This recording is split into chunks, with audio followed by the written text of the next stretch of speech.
And welcome to the Security Guy and the CIA Spy. I am Robert Siciliano, and this is Peter Warmka.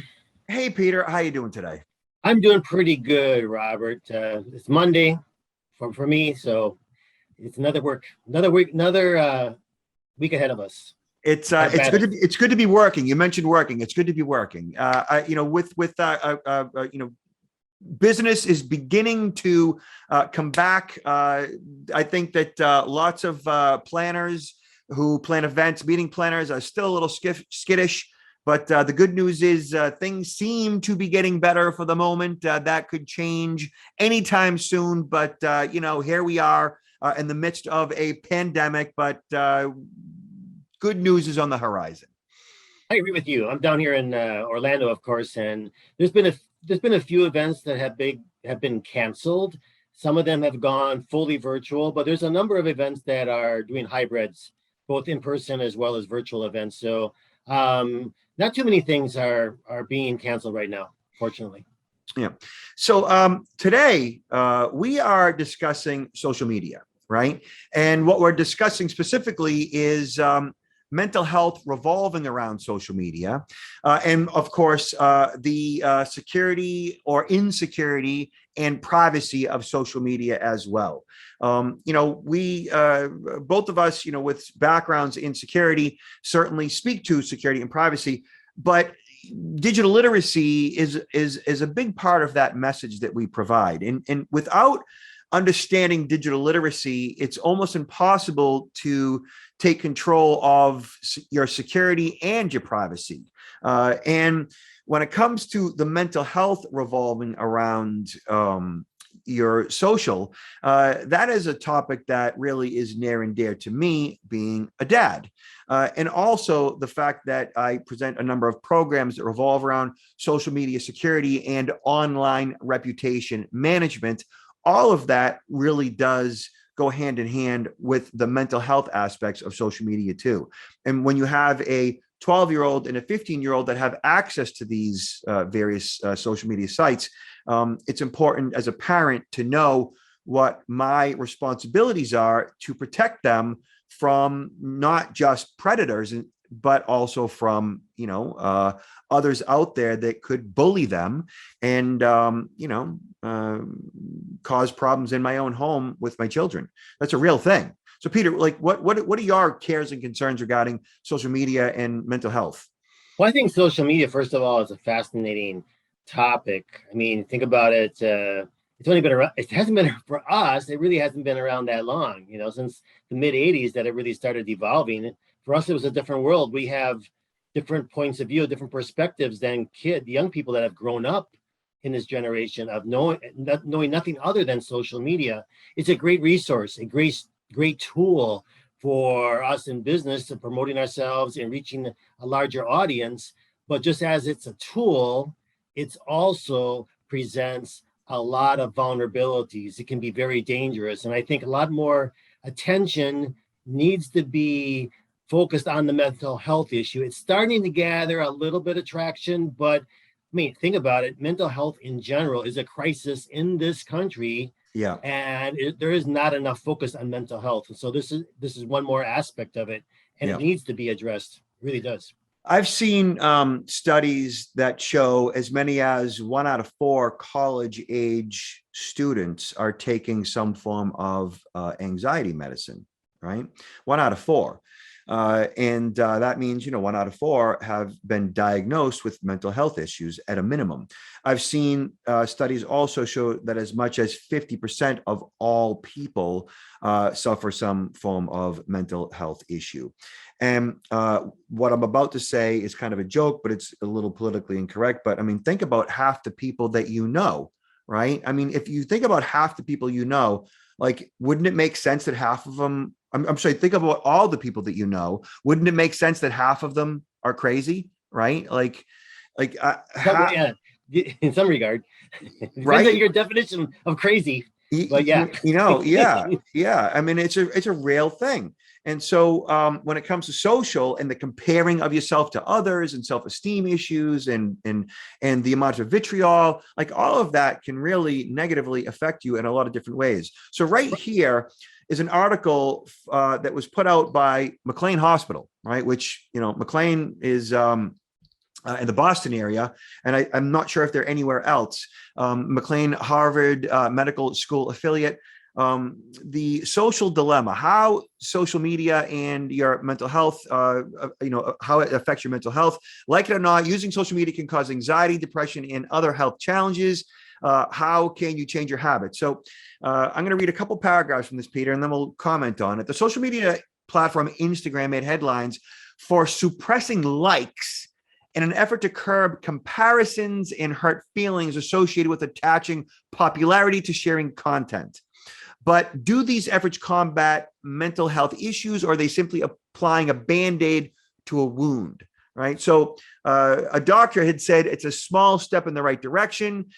Here, this woman is a psychologist at McLean who works with youth who experience anxiety disorders about Instagram's recent restriction. Even if you remove the likes, there continue to be opportunities for comparisons and feedback.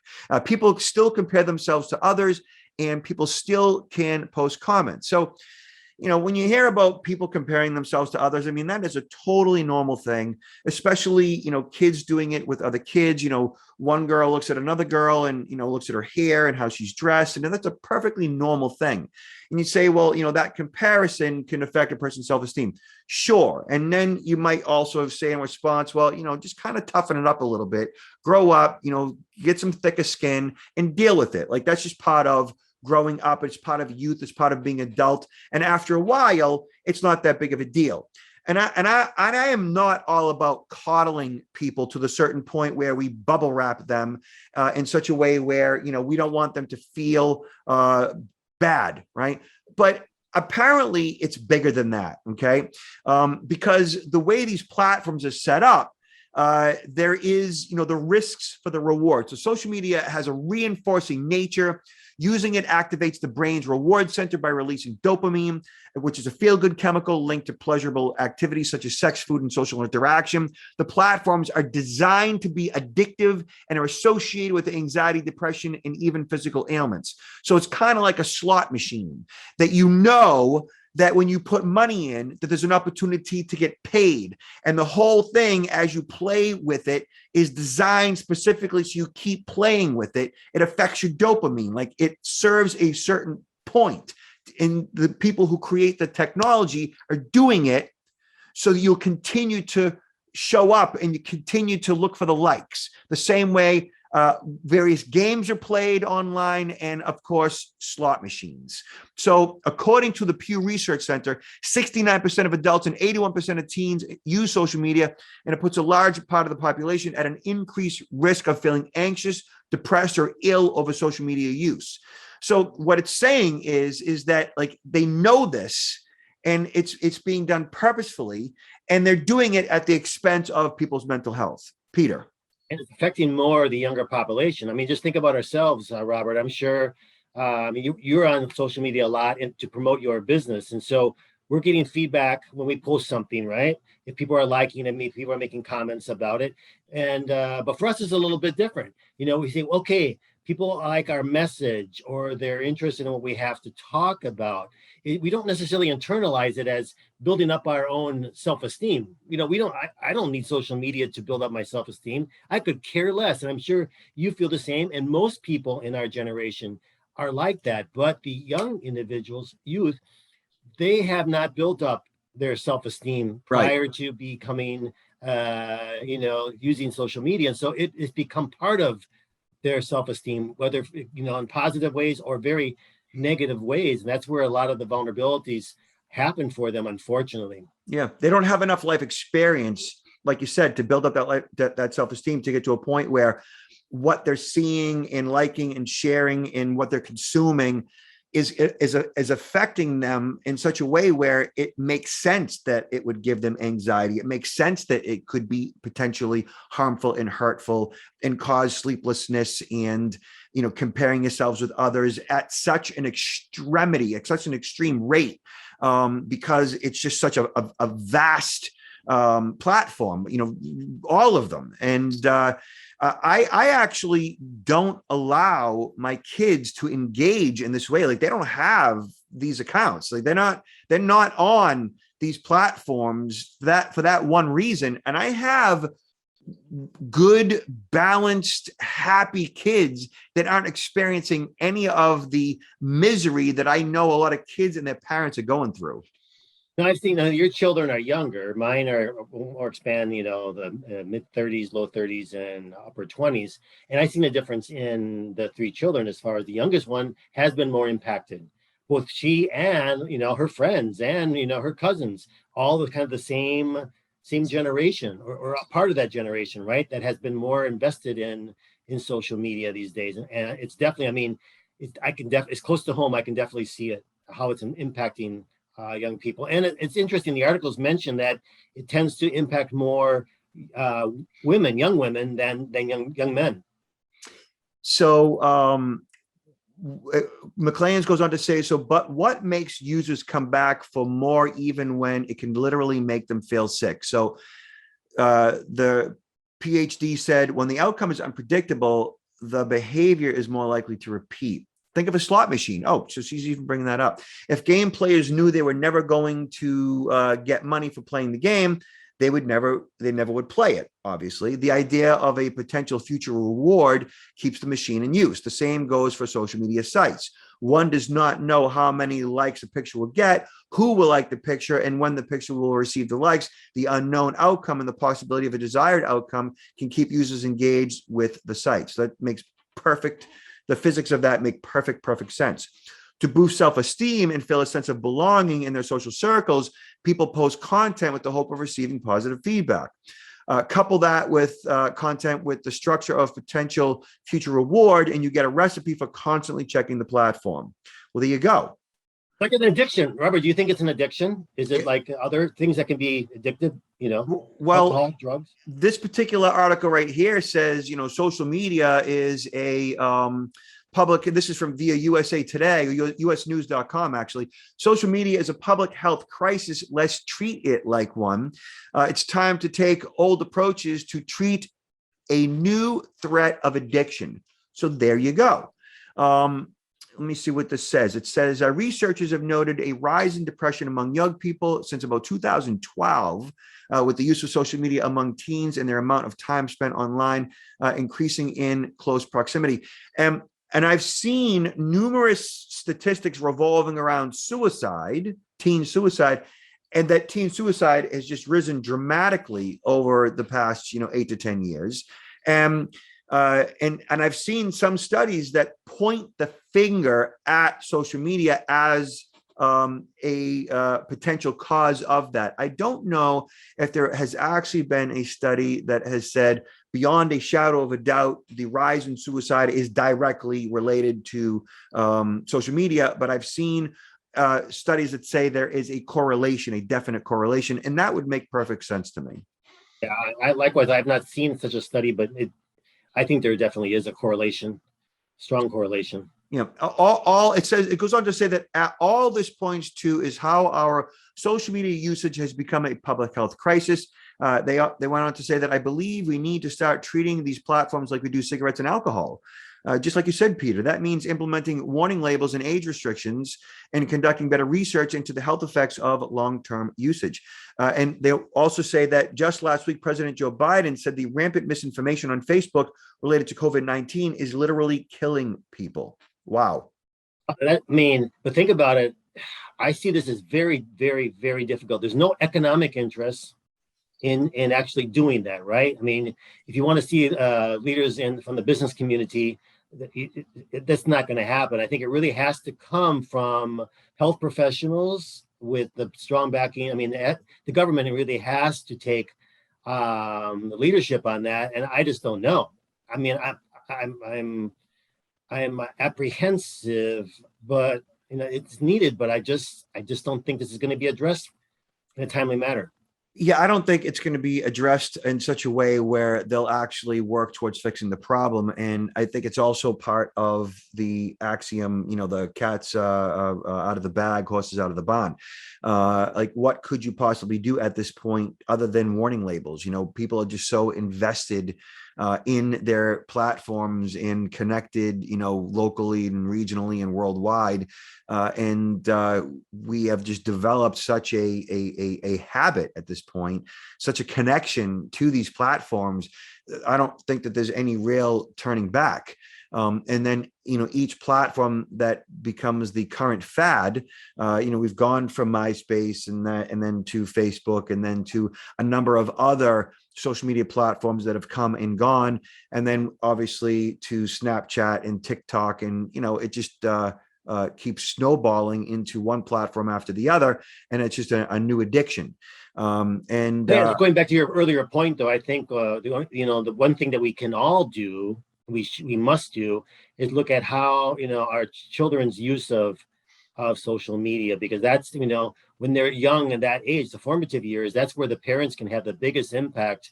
And if the parents don't really pay any attention to this, then we can't expect any change really to take place. I have been saying this since day one. And when I say day one, since about 2007, since I've been on Facebook, that social media is not a technology problem, right?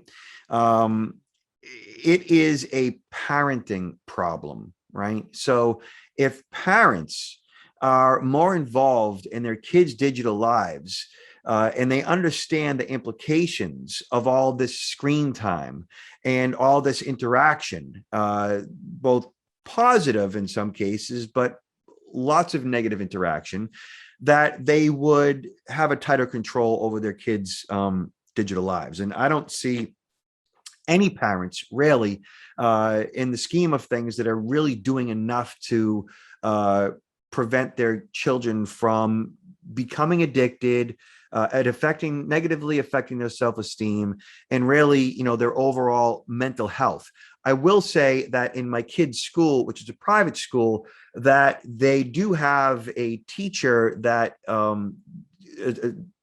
teaches technology, and that teacher does provide digital literacy revolving around social media and its uses and its impacts on children's mental health. And he does provide a program to parents, and those programs are provided every year. And I go to them every year. And what's interesting is that there is a handful, and only a handful of parents that actually attend. And it is the same parents that attend every year, that the rest of the parents don't bother. And it's even worse, they don't even set a good example for their children. If you go to a restaurant and you happen to see a family there, you'll see every family member on their own phones and they're not even talking. And that's at a restaurant when you think you're going out, as a family. But if they're doing that at the restaurant, back in their homes, it's even worse probably. Where people, the parents are on their iPhone is just as much and not even communicating with their children. And their children see that and they think that's fine, that's normal. Everybody does it. That is a perfect example. Parents start off using the digital devices as a babysitter. Yeah. And then from there, it becomes habit that you're using it all the time, no matter where you are, no matter what you're doing, and nobody's talking to each other face to face. They're often in another world and not even engaging. Getting back to my kids real quick, we spend a lot of time and a lot of money, frankly, on their socialization, and that's between private school and all of their extracurricular activities. We are invested in our children, as parents should be, of course. I got to tell you, Peter, like, I don't mind saying this, but I'm not saying this to be braggadocious. I have people that meet my kids tell us all the time. My friends say to me, "Your kids are amazing. They're amazing."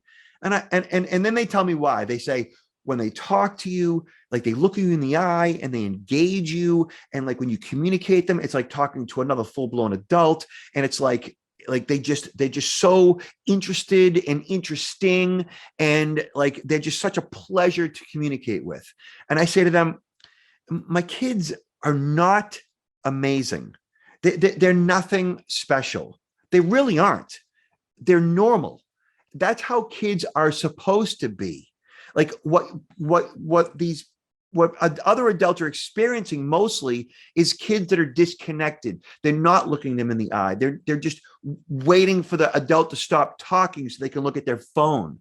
And so because of that, my kids look so much better because other kids aren't normal, because parents aren't doing the necessary work to engage their kids in activities that would facilitate a better communication skills and socialization. No, that's very key, because a lot of the young youth have really lost the talent or the touch of how to communicate effectively with each other. Yeah. We don't have, nonverbal communication is not really part of communication anymore, because we don't happen to even see the other person. Yeah. So Peter, check this out. So this right here should be a little upsetting. Facebook, this is via USA Today. Facebook officials knew Instagram can have negative mental health impacts for teens, report claims. Top Facebook officials were aware that Instagram, the popular photo-based social media platform that it owns, could have a negative impact on mental health, body image, and more for teenagers, particularly for teenage girls, which makes most sense. Researchers who work for the social media giant found that some of the problems were specific to Instagram and not social media as a whole. It said that 32% of teen girls said that when they felt bad about their bodies, Instagram made them feel worse. Researchers shared in a March 2020 slide presentation posted to Facebook's internal message board, reviewed with the Wall Street Journal, said that comparisons on Instagram can change how young women view and describe themselves. It goes on to say that in a study of teens in the US and UK, Facebook found that over 40% of Instagram users who reported feeling unattractive traced their feelings back to the platform. So one slideshow from 2019 said that we make body image issues worse for 1 in 3 teen girls. Another read, teens blame Instagram for increase in the rate of anxiety and depression. So this is another response where certain people might look at this and go, look it, so then just toughen up, grow a thicker skin, and get off of social, and you solve all your problems. Well, that is true to a certain degree, but the parents need to see this, they need to recognize it, they need to understand this, and they need to do something about it, because the kid at 16 years old does not have the capacity to stop. And there needs to be some interaction between the parent and the child, and the parent needs to understand that this is what's going on. Called parenting, right? That's parenting. Parents are, yeah. It's not, we're all adults and we live together. We parent our children. We should. So when I had talked about my kids' school and the teacher doing digital literacy and all the parents that are concerned about this are the ones that show up to the meeting. A couple of years back, in one of those meetings, we had a couple of new parents, right, that showed up.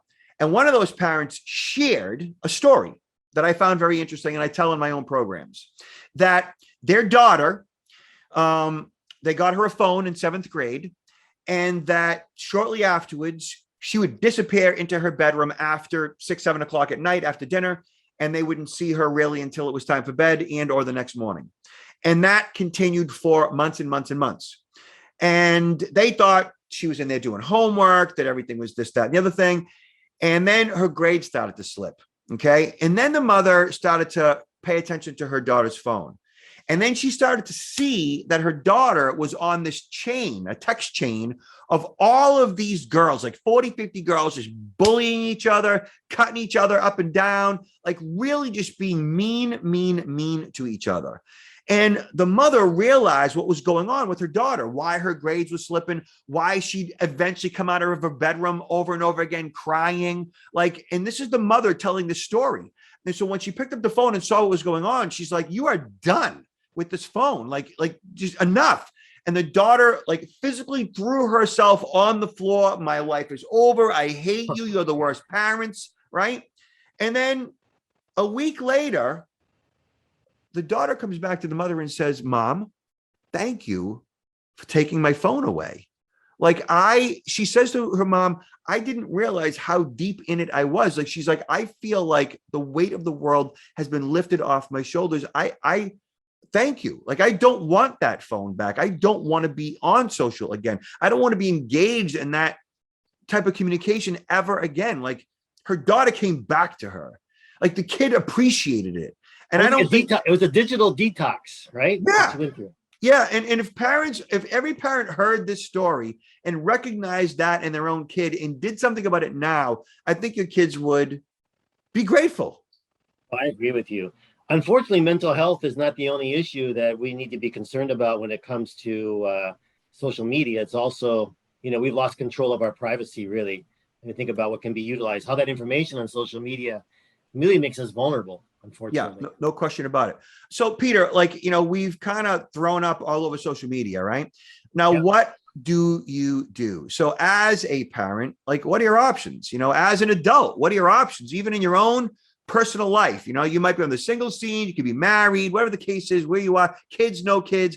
5 ways to create a healthy relationship with social media. So, because it's in our life, you need to know how to manage it effectively so you can manage yourself and your use of it. So this particular article from loopnews.com, social media has become a staple in many people's lives in equal measure. However, it has become a growth of overuse. While there are many benefits, there are equally some negatives, such as cyberbullying and its effect on one's self-esteem. So they say schedule time for your use on social media. Using social media for a specific period of time is a great way to reduce your social media use.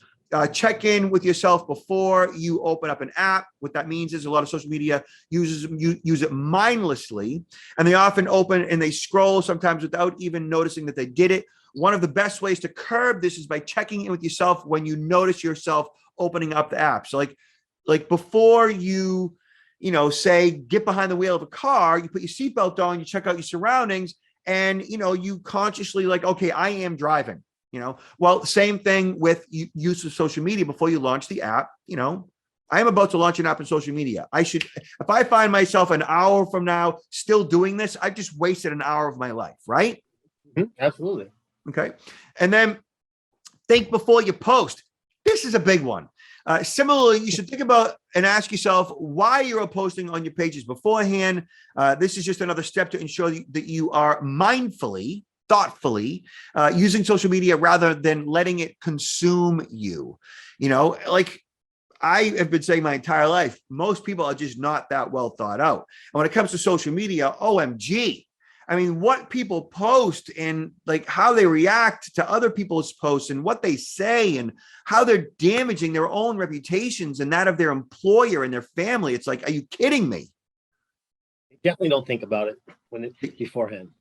So be selective of what media you consume. If there are posts, stories, or even people that make you feel angry or affect your self-esteem, you have every right to unfollow or mute them. And then people end up down rabbit holes of QAnon, and they end up just being a burden to themselves and their families. It's like, you really do need to monitor the information that you are consuming. I've learned a long time ago that we as human beings, we become what we think about. We live in the atmosphere of our thoughts. We become what we think about, and we live in the atmosphere of our thoughts. So if you are thinking about conspiracies all day long, and you begin to live in the atmosphere of your thoughts because you are consuming information regarding these various conspiracies, and it's inevitable you're going to go off the deep end. It's inevitable that your life is going to become complicated because you're not getting the right information. And with all that misinformation out there, it makes it even worse. And then it says, replace that time wisely. So if you're going to reduce your social media use and ensure that you fill that time with offline activities that relax you and bring you joy. I made 7 eggplants last night that I pulled from my garden. I made 7 eggplant parmesans, right? I did not take a single picture of them or the process or post it to Facebook. You know why? Because I spent that entire time having a glass of wine, or actually more than a glass of wine, a lot more. And I did it with my daughter, and we watched A Bronx Tale. It was way more important to me that I spend that time with my daughter, making a gravy, putting together the eggplant palm, and watching a great Italian film. You didn't have Way to more prove to the important. you didn't have to prove to the rest of the world that you have the perfect life. I mean, you were happy with your life at home. Yeah. Yeah. And like that night will probably be repeated in a year, right? After we harvest the garden, right? And my daughter will look back on her childhood as that's what we did. Those are the things that they did with their parents. Not we posted all these pictures to Facebook and got all these likes, and I showed the phone to my daughter and said, "Oh, this one likes it and this one likes it." Screw that. Like that's not why I did what I did last night. I did it because we want to spend time together as a family. We love tradition, and we're gonna eat like 7, 8 eggplants over the course of the winter. And I don't care if I get likes. Like none of that matters to me. What matters to me is the time I spent with my daughter, the quality time, and I made it about that and about that only. Mm-hmm, mm-hmm. Yeah. Okay. So, Peter, there is more. So we got to talk about the privacy and security implications of this as well. And can you see how your personal data is being scraped from social media? Is that showing up on the screen right now? It is. Okay, good. So Peter, privacy, of course, is a huge issue. I got to tell you, like all the experts say, you got to lock down your social media pages. You got to set everything to private. You got to segment out who your friends are and who your colleagues are from work. And you got to put people in certain groups so that certain people can see stuff and other people can't. And, as long as you lock down your settings, you can be private. And I don't, I dispense that advice that you can and should do all of that. And then you know what I say? I don't do any of that. None of it. None of it.